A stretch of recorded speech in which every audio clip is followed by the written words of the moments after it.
आदाब दोस्तों, मेरा नाम है प्रिंस। आप देख रहे हैं सीमांचल एक्सप्रेस। आज हो चुका 25 जनवरी 2025। आज हम आपके लिए लेकर आए हैं सबसे महत्वपूर्ण टॉप खबरें। अगर आप हमारे चैनल को अभी तक सब्सक्राइब नहीं किया तो सब्सक्राइब कर बेल आइकन को प्रेस कर दें और वीडियो को अपने दोस्तों में शेयर करें। तो चलिए दोस्तों, बढ़ते हैं खबर की ओर। बिहार में ठंड का सितम जारी है और अगले 2 दिनों में कोई राहत मिलने की संभावना नहीं है।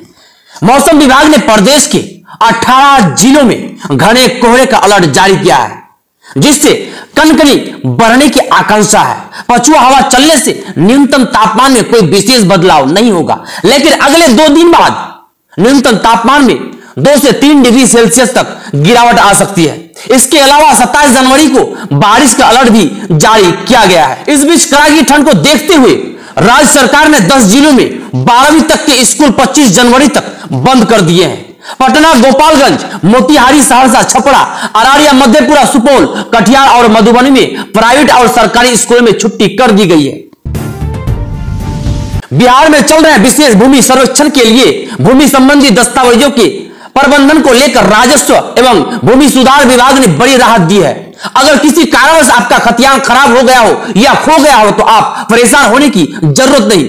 आप जमीन के खाता नंबर और खेसरा नंबर से जमीन के सर्वे के लिए आवेदन कर सकते हैं। आपके जमीन का खतियान खोजने का काम अंचल कार्यालय करेगा। इस प्रक्रिया से किसानों को अब खतियान की समस्या के समाधान के लिए सरकारी दफ्तरों का बार-बार चक्कर लगाने की कोई जरूरत नहीं।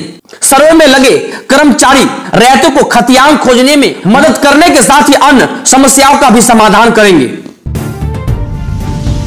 प्रधानमंत्री आवास योजना 2.0 शुरू हो चुकी है। इस बार इस योजना में कई बदलाव किए गए हैं। जिन लोगों को पहले पीएम आवास योजना का लाभ नहीं मिलता था, उनको भी इस बार कुछ शर्तों के साथ इसमें शामिल किया गया है। वही कुछ लोगों को शामिल करने का प्लान बनाया जा रहा है। बिहार में प्रधानमंत्री आवास योजना ग्रामीण के लिए अनुसूचित जाति जनजाति कल्याण विभाग ने कुछ घरों की लिस्ट तैयार की है। जिन लोगों के पास घर नहीं है, उन लोगों को लाभ दिलाने के लिए एक पत्र लिखा गया है। ग्रामीण विकास विभाग के सचिव लोकेश कुमार ने गुरुवार को पत्र लिखा, जिसमें जिला पदाधिकारियों के विभाग ने जो लिस्ट तैयार की है उसमें पात्र लोगों को योजना का लाभ दिया जाएगा। इसके अलावा आवास प्लस 2024 के जरिए भी सर्वे कराने का आदेश दिया गया है। वही जो लोग अभी योजना का लाभार्थी है, उनके नाम पर मनरेगा जॉब कार्ड जारी करने की बात भी कही गई है। केंद्र ने प्रधानमंत्री आवास योजना की शुरुआत दुर्बल आय वर्ग EWS, निम्न आय वर्ग LIG और निम्न आय वर्ग LIG के लिए शुरू की थी। 2025 में प्रधानमंत्री आवास योजना 2.0 में इसमें थोड़ा बदलाव करते हुए मध्यम आय वर्ग MIG वर्ग को भी शामिल किया जाएगा, जिनकी सालाना इनकम 6 से 9 लाख रुपए तक होनी चाहिए। सरकार यह योजना ग्रामीण और शहरी दोनों क्षेत्रों में चलाती है। यह योजना खासतौर पर उन लोगों के लिए होती है जो आज के दौर में भी कच्चे मकानों में रहने को मजबूर है। सरकार ने इसकी शुरुआत 2024 तक सभी के लिए आवास के उद्देश्य के साथ की थी। नए साल 2025 में इस योजना को फिर से शुरू किया है।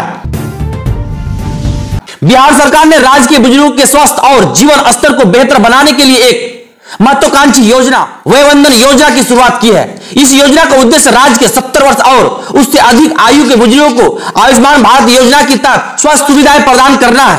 राज्य के 55.73 लाख बुजुर्गों को इस योजना का लाभ मिलेगा, जो सरकारी और निजी अस्पतालों में इलाज कर सकेंगे।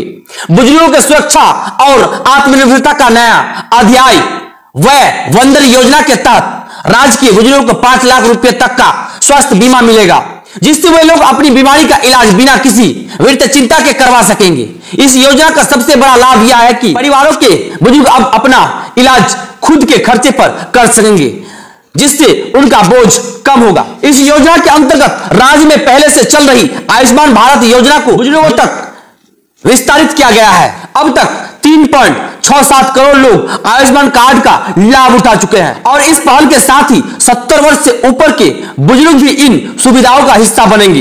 बिहार सरकार ने पेंशन निदेशालय और कोषागार निदेशालय की स्थापना का ऐलान किया है, जिससे राज्य के सेवानिवृत्त कर्मचारियों की समस्याओं का समाधान तेजी से हो सकेगा। पेंशन निदेशालय सेवानिवृत्त सरकारी कर्मचारियों की शिकायतों को हल करने में मदद करेगा, जबकि कोषागार निदेशालय वित्त लेन देन की निगरानी करेगा और पारदर्शिता सुनिश्चित करेगा। बुजुर्गों और सेवानिवृत्त कर्मचारियों के लिए एक नई दिशा वय वंदन योजना और पेंशन निदेशालय की स्थापना बिहार सरकार का एक अहम कदम है। जो राज्य के बुजुर्गों और सेवानिवृत्त कर्मचारियों के लिए सुरक्षा, स्वास्थ्य और वित्तीय पारदर्शिता प्रदान करेगा। इन योजनाओं से बुजुर्गों को उच्च गुणवत्ता वाली स्वास्थ्य सेवाएं और सेवानिवृत्त कर्मचारी को उनके अधिकारों का शीघ्र निपटारा मिलेगा। नीतीश सरकार की यह पहल न केवल स्वास्थ्य सेवाओं का विस्तार करती है बल्कि वित्तीय पारदर्शिता और त्वरित सेवा को सुनिश्चित करती है।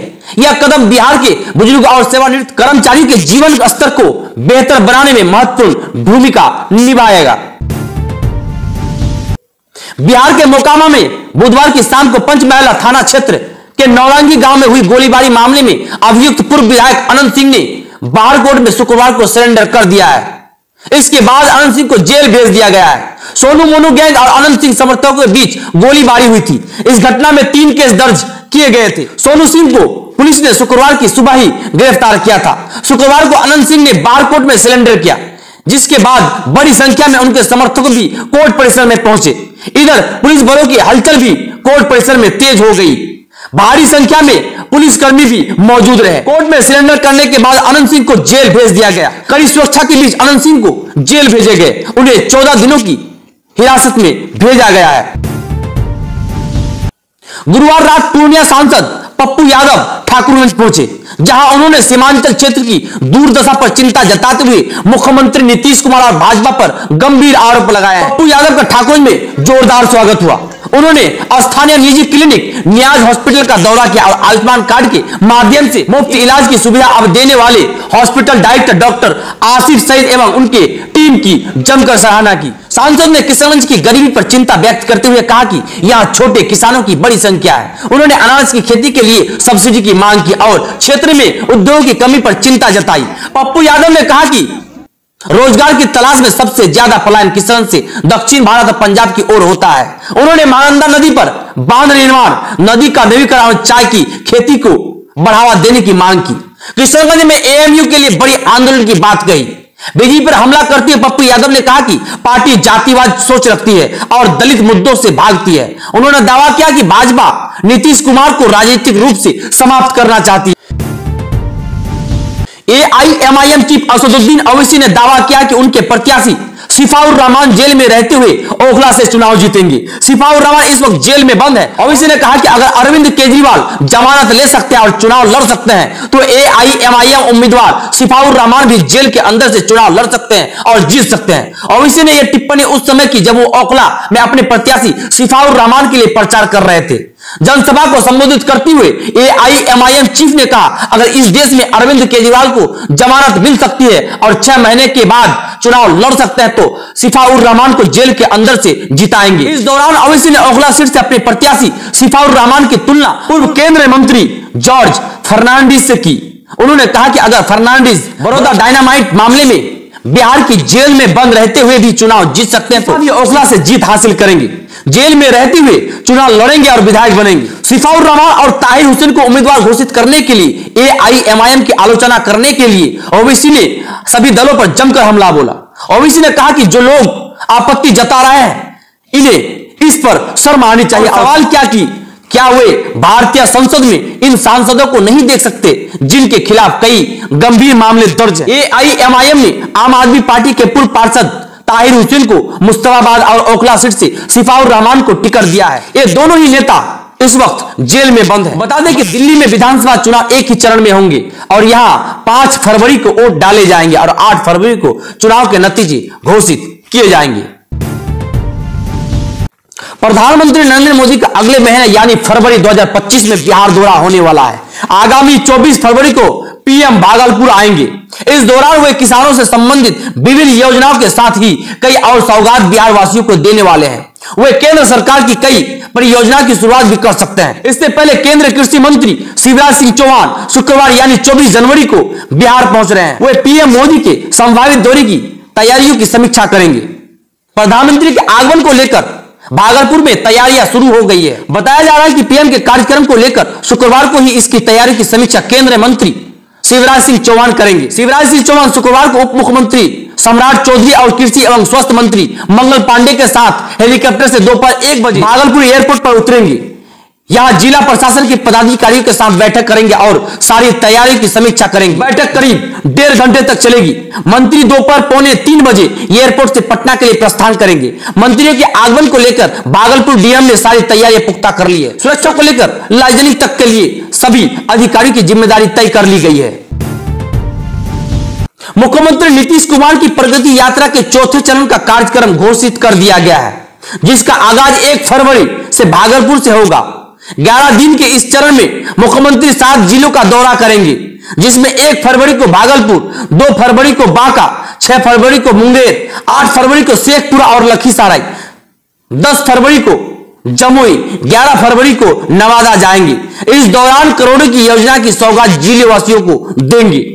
आपको बता दी कि प्रगति यात्रा का तीसरे चरण 27 जनवरी तक चलेगा, 16 जनवरी से शुरू हुआ था। इस दौरान मुख्यमंत्री ने 12 दिनों में 7 जिलों की यात्रा पर रहेंगे। दूसरे चरण में 5 जिलों का दौरा किया था। इस दौरान जिलों को करोड़ों की योजना का शुभारंभ और उद्घाटन किया था। मुख्यमंत्री नीतीश कुमार की यह प्रगति यात्रा का उद्देश्य राज्य के हर जिले में सरकार की योजना प्रभावी रूप से लागू कराया जाए। यात्रा के दौरान मुख्यमंत्री अपनी योजनाओं और कार्यक्रमों के प्रभाव का फीडबैक लेंगे। विकास कार्यों की समीक्षा के साथ साथ जनता के सीधे सवालों और सुझावों को जानेंगे। यात्रा का मकसद राज्य के विकास को सुनिश्चित करना, हर क्षेत्र की जरूरतों के हिसाब से नीतियों बनाने पर जोर रहेगा। साथ ही मुख्यमंत्री नीतीश कुमार प्रत्येक जिले में सरकारी योजना की प्रगति का जायजा लेंगे और आगामी योजनाओं को लेकर जनता से संवाद करेंगे। इस यात्रा के दौरान मुख्यमंत्री अस्थायी लोगों से मिलकर उनकी समस्याओं को समझेंगे और उन समस्याओं का समाधान करने के लिए सरकार की ओर से उठाए गए कदमों का भी प्रचार करेंगे। जीविका दीदियों से भी सीएम लगातार संवाद कर रहे हैं। किशनगंज डीएम विशाल राज से उनके कार्यालय में जदयू जिला अध्यक्ष पूर्व विधायक मास्टर मुराद आलम ने मिलकर प्रगति यात्रा की सफलता के लिए उन्हें मुबारकबाद दी। साथ ही जिले की विभिन्न समस्याओं के समाधान हेतु मांग पत्र सौंपा। जिला पदाधिकारी ने उचित कार्रवाई का भरोसा दिलाया। साथ में उप प्रमुख कोचाधामन सामदानी भारती मौजूद थी।